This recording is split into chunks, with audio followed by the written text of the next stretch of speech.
a um conjunto de normas que estabelecem diretrizes para todo o país no que diz respeito ao uso, ao emprego das câmeras corporais por todas as corporações policiais do país. Já entraremos em detalhes em poucos minutos.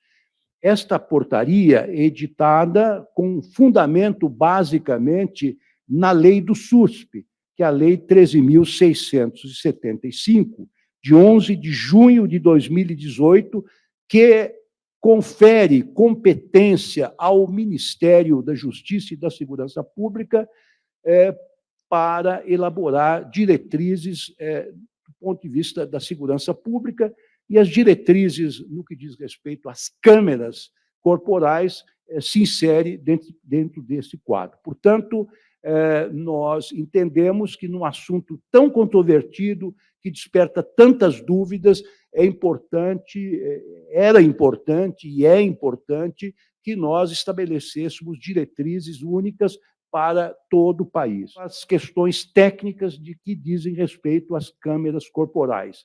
Também enuncia um rol de valores que nós pretendemos proteger, dentre eles os direitos humanos, direitos e garantias dos cidadãos que estão inscritos na Constituição, mas também, dentre os valores que pretendemos assegurar, é a proteção dos agentes policiais que, no seu dia a dia, com risco de vida e risco pessoal, combatem a criminalidade no país.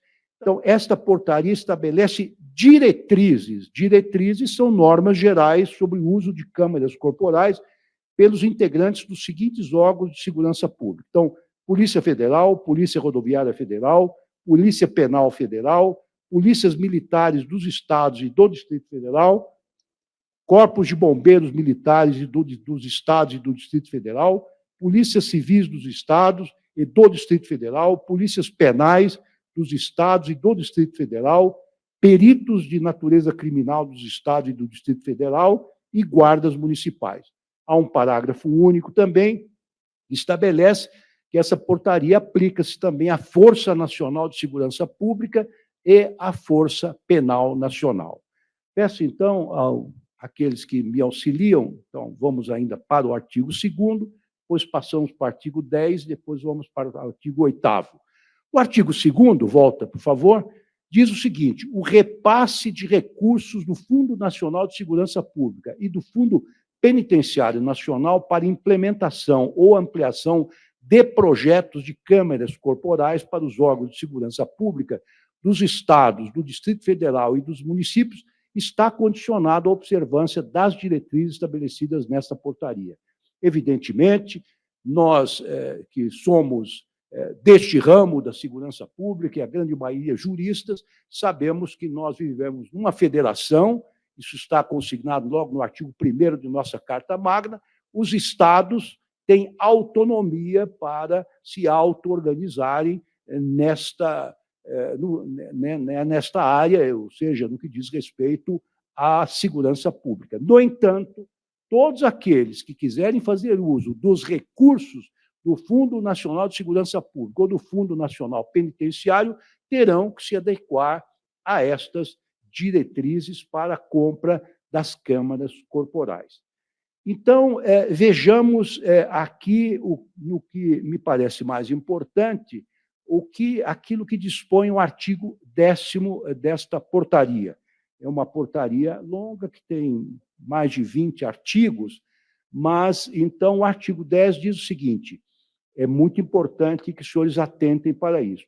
A gravação das câmeras corporais ocorrerá alternativa ou concomitantemente, segundo a regulamentação de cada órgão de segurança pública, admitidas as seguintes modalidades. Então, nós estamos estabelecendo 3 modalidades que poderão ser utilizadas exclusivamente ou de forma combinada e sempre de acordo com a regulamentação de cada órgão de segurança pública, porque cada órgão tem suas peculiaridades, tem suas especificidades e, claro, e de acordo com a natureza das distintas operações que realizam. Então, a primeira modalidade, segundo o inciso 1 do artigo 10, é por acionamento automático, quando a gravação é iniciada desde a retirada do equipamento da base até a sua devolução, registrando todo o turno de serviço. Ou, B, a gravação é configurada para responder a determinadas ações, eventos, sinais específicos ou geolocalização. Essa é a primeira modalidade. A segunda modalidade é por acionamento remoto, quando a gravação é iniciada de forma ocasional, por meio do sistema, após decisão da autoridade competente, o comandante do batalhão, por exemplo, ou se determinada situação exigir o procedimento. Ou então a terceira modalidade, que é por acionamento dos próprios integrantes dos órgãos de segurança, para preservar a sua intimidade ou privacidade durante as pausas e intervalos de serviço. Então, muito importante, este valor, privacidade e intimidade, está protegido não apenas nesse dispositivo, mas também em outros, porque, evidentemente, estes são valores constitucionais e, claro, abarcam também os servidores, os profissionais da segurança pública. Agora, importante dizer o seguinte: independentemente, esse é um parágrafo que explica, não é, ou que qualifica o artigo, diz o seguinte: independentemente do modo de acionamento, que são três, não é? Por acionamento remoto, ou seja, durante todo o tempo, por acionamento ocasional, naquelas situações que nós acabamos de ler, ou por acionamento individual, sejam quais forem as modalidades, sejam elas utilizadas de forma alternada ou concomitante, então, independentemente de qualquer um desses modos, todas as situações previstas no artigo 8º desta portaria deverão ser gravadas, especialmente quando ocorrer a hipótese do inciso 3º do caput desse artigo, que é justamente o acionamento individual por parte do agente de segurança.